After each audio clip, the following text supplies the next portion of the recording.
estuvimos abordando esta pregunta. ¿Enseña el Nuevo Testamento que uno cristiano puede y debe bautizar?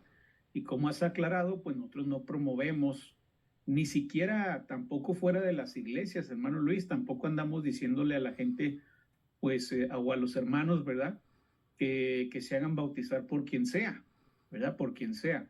De hecho, hemos invertido tiempo y dinero para viajar a grandes distancias para bautizar, para predicar y bautizar a las personas. Así que si alguien por ahí les dice, ¿verdad?, que nosotros estamos promoviendo que el inconverso bautice en todas las circunstancias, pues simple y sencillamente está diciendo algo que es falso, ¿verdad? Algo ¿El Nuevo Testamento que el no cristiano pueda bautizar? Respuesta, no. Pero sí es como lo dice Lorenzo Loevano, en una circunstancia especial. La respuesta sigue siendo, no. Hay un mandamiento establecido quienes pueden bautizar al incrédulo que cree en el Evangelio de nuestro Señor Jesús. Dios ha de dar provisión para enviar a sus mensajeros, estos han de predicar, el pueblo ha de prestar oído al mensaje, los oyentes han de creer este mensaje que les viene de parte de Dios, al creer, han de invocar el nombre del Salvador, que es el centro del mensaje, para ser salvos. La forma de las preguntas retóricas indica que, en efecto, Dios ha hecho tal provisión y esta deducción la apoyan las palabras de Isaías. Isaías 52, 7. Qué hermosos son sobre los montes los pies del mensajero que trae buenas noticias de paz y de salvación, las noticias de que el Dios de Israel reina. La Iglesia de Cristo como pueblo de Dios somos los encargados de predicar el Evangelio de nuestro Señor Jesús. Primera de Pedro 2:9. Pero ustedes no son así porque son un pueblo elegido. Son sacerdotes del Rey, una nación santa, posesión exclusiva de Dios. Por eso pueden mostrar a otros la bondad de Dios, pues Él los ha llamado a salir de la oscuridad y entrar en su luz maravillosa. Pero vosotros, para dejar clara la transición y el contraste que hay entre nosotros y los no creyentes. Esta posición se describe aplicando a la Iglesia los títulos que el Antiguo Testamento le confiere al pueblo de Israel, ya que la Iglesia es el verdadero remanente de Israel, como indican los títulos de Israel. Éxodo 19, 5-6. Ahora bien, si me obedecen y cumplen mi pacto, ustedes serán mi tesoro especial entre todas las naciones de la tierra, porque toda la tierra me pertenece. Ustedes serán mi reino de sacerdotes, mi nación santa. Este es el mensaje que debes transmitir a los hijos de Israel. Ahora los cristianos somos este pueblo de Dios, y somos los que ahora predicamos el Evangelio y bautizamos a los incrédulos que creen en él mismo. En este contexto, los términos tienen en sí mismos un significado importante. En primer lugar, somos un pueblo escogido, un término que nos une a Cristo. Primera de Pedro 2, 4-5. Ahora ustedes se acercan a Cristo, quien es la piedra viva principal del templo de Dios. La gente lo rechazó, pero Dios lo eligió para darle gran honra. Y ustedes son las piedras vivas con las cuales Dios edifica su templo espiritual. Además, son sacerdotes santos. Por la mediación de Jesucristo, ustedes ofrecen sacrificios espirituales que agradan a Dios. Este concepto de la elección impregna toda la epístola. El propósito de esta posición especial es que los creyentes podamos anunciar las virtudes de Dios. El término griego aret normalmente significa virtud o excelencia moral. Segunda de Pedro 1:5. En vista de todo esto, esfuércense al máximo por responder a las promesas de Dios complementando su fe con una abundante provisión de excelencia moral, la excelencia moral con conocimiento. Estos versículos contestan a la pregunta, y refutan la falsa doctrina que Lorenzo Loevano, Luis Adriano Barros y Guillermo Álvarez promueven. 3 versículos 1 al 7, hermano Luis, usted que conoce la Biblia, usted que conoce la Escritura, usted que la estudia seguido, es para cualquier cristiano este texto, hermano. Se puede aplicar a cualquier cristiano. 1 Timoteo capítulo 3, versículos 1 al 7. Usted que nos dice, usted que conoce este pasaje, ¿se puede aplicar a cualquier cristiano, hermano Luis? No, No, ¿verdad? Entonces, ¿no todos los textos se aplican a todos los cristianos, hermano Luis? No. No. Bueno, ¿y qué le parece 1 Timoteo capítulo 3, versículos 8 al 13? ¿Es para cualquier cristiano? Tampoco. Tampoco. Primera los Corintios capítulo 16, versículo 1, que es un texto que todo mundo conoce, se lo saben de memoria. Bueno, la pregunta es esta. En cuanto a ser objeto de benevolencia, ¿puede ser aplicado a cualquier cristiano, hermano Luis? No. No. ¿A quién se aplica entonces, hermano Luis, con respecto a ser objeto de benevolencia? Bueno, otros pasajes nos enseñan que tiene que ver a hermanos pobres, a los santos pobres. A santos pobres, ¿verdad? Entonces, los que son objeto de benevolencia en 1 Corintios 16:1 son cristianos, pero no todo cristiano está necesitado, ¿verdad? No todo cristiano está en necesidad. Primera Timoteo capítulo 5, versículo 9, hermano Luis, es... Primera de Timoteo 3, 1 a 7 es una sección homogénea de gran importancia, como han de ser los que ministran al Señor y sus hermanos en el ámbito de la iglesia local. El orden es lógico. Primero, se trata de los obispos o ancianos y sus cualificaciones, luego de los diáconos o servidores, todos hombres. Y después del mismo Timoteo, el delegado apostólico que jugaba un papel de gran relieve estratégico en el cuadro total. En la introducción, en medio del pasaje se inserta una pequeña sección que nos recuerda el carácter sagrado de la asamblea cristiana y el misterio de la fe que constituye el meollo de su testimonio al mundo. Este punto central tiene relación con todo lo que el apóstol escribe acerca de los diversos siervos de Dios y su ministerio, porque es la sublime pauta que ha de informar todo lo que hacen, al par que constituye una seria advertencia contra aquella actitud que margina la verdad divina para colocar en su lugar los engaños del diablo y sus secuaces, en este caso, segaramente, los falsos maestros que estaban turbando a la iglesia.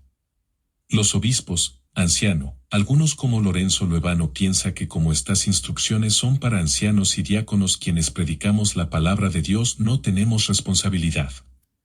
Error.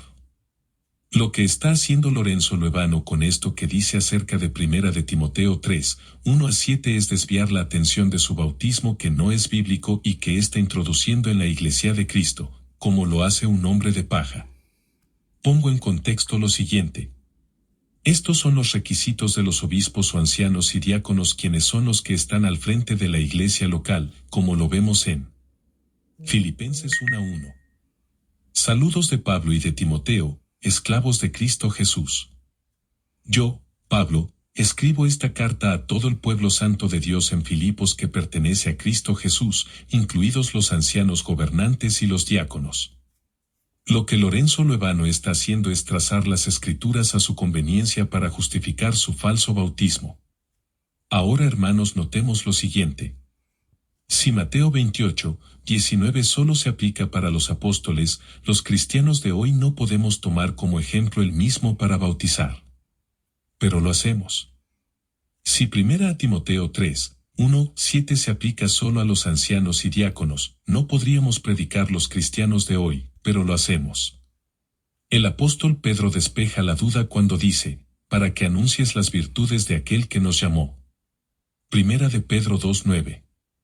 Mas vosotros sois linaje escogido, real sacerdocio, nación santa, pueblo adquirido por Dios, para que anunciéis las virtudes de aquel que os llamó de las tinieblas a su luz admirable. A los cristianos de hoy se nos dice que debemos de seguir predicando el Evangelio, y a sus discípulos les dijo: vayan y prediquen. Marcos 16:15.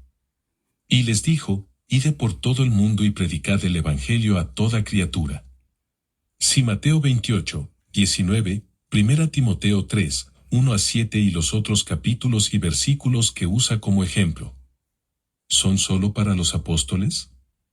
El Sanedrín moderno no pueden usar el ejemplo bíblico para llevar a cabo el bautismo. Pero sí Lorenzo Loevano, Luis Adriano Barros y Guillermo Álvarez usan los capítulos y versículos para bautizar a los incrédulos que creen en el Evangelio del Señor. Entonces solo quiere justificar el bautismo falso de Lorenzo Loevano, cualquiera puede bautizar. Ahora, si hemos respondido negativamente todas estas preguntas bíblicas hechas en base a estos textos bíblicos, entonces es un error aplicar Hechos capítulo 8, versículo 38 a cualquier cristiano, pues el texto habla de un evangelista. Es un error aplicar Mateo 28, 19 a todo cristiano, puesto que el contexto habla de los 11 apóstoles. Es un error citar 1 Corintios 1:16 a todo cristiano, puesto que el texto habla de Pablo, apóstol de Cristo. Pasajes es clarísimo, ¿verdad? ¿A quién se refieren específicamente? Significa entonces que muchos cristianos no pueden bautizar. No. No, ¿verdad? Porque el propósito de la Biblia no es establecer un bautizador autorizado por Dios, cierta clase de bautizador autorizado por Dios, porque probablemente algún hermano que nos esté viendo diga, híjole, a mí me bautizó un hermano, pero no era evangelista, tampoco era apóstol, tampoco era maestro, era una persona, un cristiano ordinario, y además ya está retirado de la iglesia. No soy salvo. ¿Qué dice usted, hermano Luis? Es salvo porque basta con que haya obedecido el plan bíblico de salvación. Exacto, ¿verdad? Porque el Nuevo Testamento no prueba o no quiere establecer cierto bautizador de ciertas características, cierto bautizador autorizado por Dios. Esa no es. Loevano insiste en aplicar su falsa doctrina de que cualquiera puede bautizar. Loevano dice que es un error aplicar Hechos 2, 38 a cualquier cristiano, ya que este bautismo lo lleva a cabo un evangelista. ¿Se dan cuenta, mis hermanos, cómo Lorenzo Loevano enreda la escritura para introducir su falsa doctrina? Lo mismo dice de Mateo 28, 19. Que no se puede tomar como ejemplo para llevar a cabo el bautismo del incrédulo que cree en el Evangelio de nuestro Señor Jesús.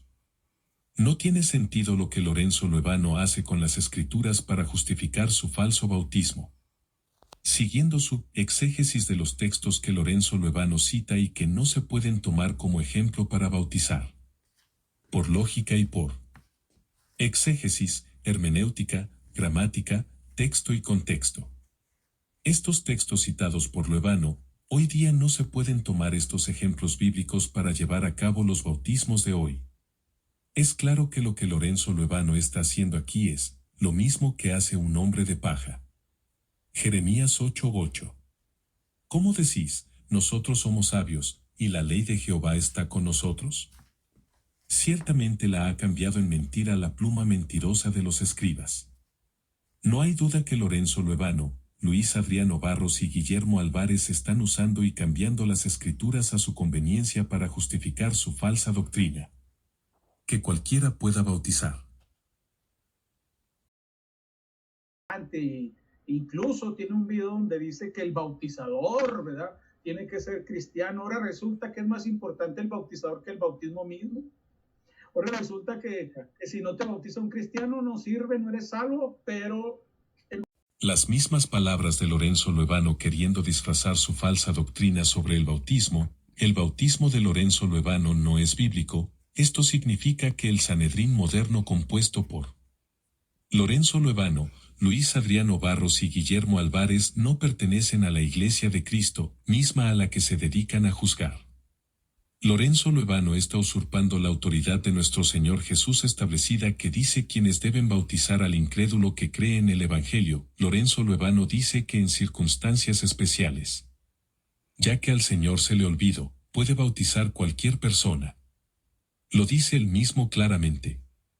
Dice Lorenzo Loevano que Mateo 28, 19 no se puede aplicar a todos los cristianos.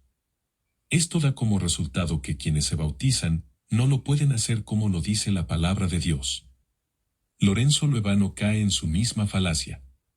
Veamos el mandamiento que nuestro Señor Jesús da a sus discípulos y que Lorenzo Loevano está usurpando.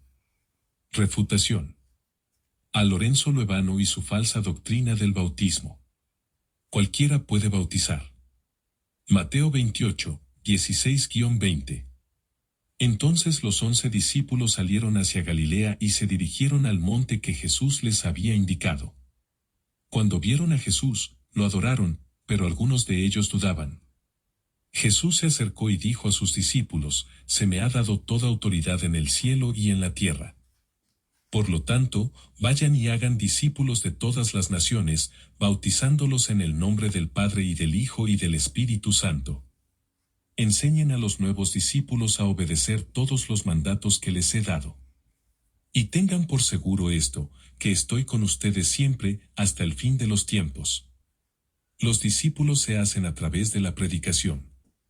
En el griego del Nuevo Testamento, la palabra que comúnmente se traduce como predicador es kerix, que literalmente se refiere al heraldo, es decir, al mensajero que voceaba las noticias en distintos puntos de la ciudad, como las plazas públicas.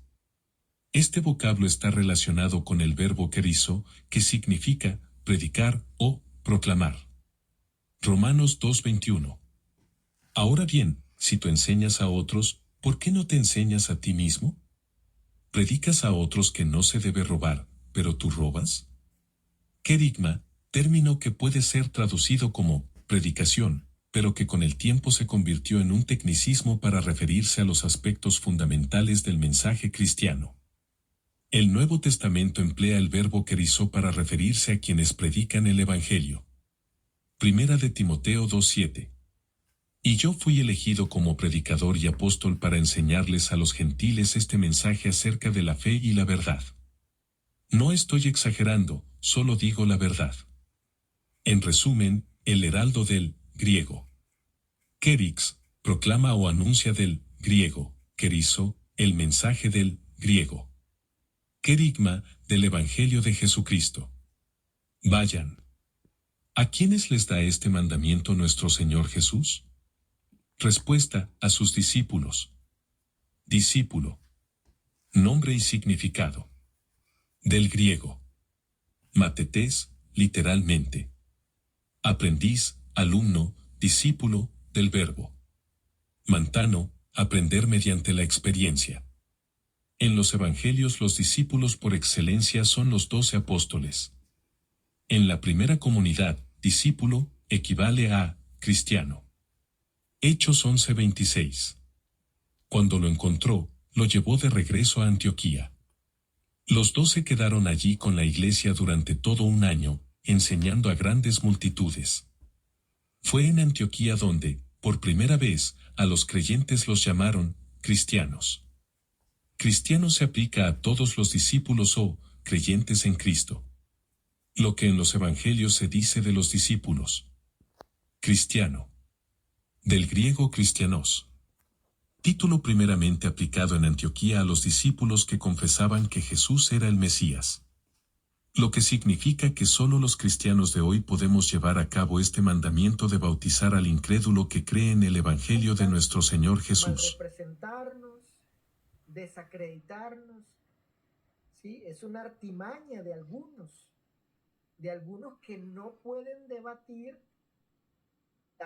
que no saben probar lo que ya el hermano Lorenzo ha señalado del sexto requisito, que le añaden, le agregan al plan de salvación para que la persona al cumplirlo, ese sexto requisito, llegue a recibir el perdón de pecados de manera eficaz, real, verdadera.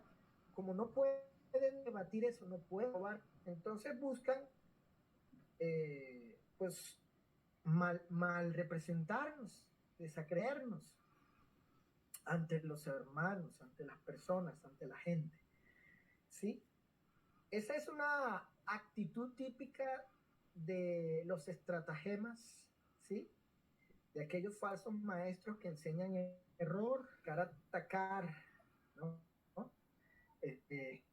Imputándole, atribuyéndoles cosas que son falsas, que no, eso es como propósito, ¿ok? Dañar a aquellos que no están de acuerdo con la idea de añadir un sexto requisito al plan de salvación. Así que como pienso, ahí está la proposición original que él puso allí en su perfil de Facebook. Yo completamente de acuerdo, ¿ok? Completamente de acuerdo, ¿sí? pasemos al siguiente punto, para que, hermano Loret, le pongamos nombre a esa forma en que algunos están atribuyéndonos, adjudicándonos cuestiones que no son, que son falsas, precisamente no pueden sostener sus creencias. ¿Qué puedes decir al respecto, hermano? Pues efectivamente, cuando hay personas que no pueden demostrar una afirmación, ¿verdad? Lo que hacen es atacar al que le está señalando el error. Y para atacarlo, en lugar de presentar las evidencias, lo que hacen es utilizar una variedad de falacias o sofismas para no probar lo que ellos creen. Porque como dije hace un momento, hay hermanos que creen que el cristiano es requisito de salvación. Y así lo dicen. Dicen que el plan de salvación es oír, creer, arrepentirse, confesar y ser bautizado por un cristiano. Así lo dicen en tantas y cuantas palabras. Entonces, como no pueden probar esa proposición, entonces nos atacan a quienes la negamos, diciéndonos que nosotros creemos que el no cristiano entonces puede y debe bautizar. Ese sofisma tiene un nombre, se llama el hombre de paja, ¿verdad? Según el sitio web falaciaslógicas.com, se define el hombre de paja de la siguiente manera: se ha tergiversado el argumento para que sea más fácil de atacar, se crea una posición fácil de refutar y se atribuye al oponente para atacarle más cómodamente. Es una falacia lógica porque en realidad es el argumento ficticio el que se está refutando, no el argumento original. Vemos que Luis Adriano Barros junto con Lorenzo Loevano se quieren hacer las víctimas de lo mismo que ellos promueven, su falsa doctrina de que cualquiera puede bautizar. Y el falso bautismo de Lorenzo Loevano. El Sanedrín moderno nunca va a aceptar la refutación que les hago, ya que ellos se sienten superiores a cualquier predicador que los enfrenten. Es el Sanedrín moderno, nadie puede refutarlos. La descripción que hace Lorenzo Loevano del hombre de paja les viene perfectamente bien a los tres que forman el Sanedrín moderno. Lorenzo Loevano le pone nombre a los que como ellos cambian la escritura a su conveniencia. Las escrituras a estas personas como Lorenzo Loevano, Luis Adriano Barros y Guillermo Álvarez los llama escribas. Jeremías 8:8. ¿Cómo decís, nosotros somos sabios, y la ley de Jehová está con nosotros? Ciertamente la ha cambiado en mentira la pluma mentirosa de los escribas. Mis hermanos, sé que el Sanedrín moderno no acepta refutaciones. Yo les he hecho esta refutación a sus falsas enseñanzas y para que ustedes se den cuenta de que todavía existe un Sanedrín moderno que juzgan y ponen veredicto a todos aquellos que no compartan sus falsas enseñanzas. Cuidado con estos hombres de paja. Paz y gracia, mis queridos hermanos. Su hermano en Cristo, Enrique Olea.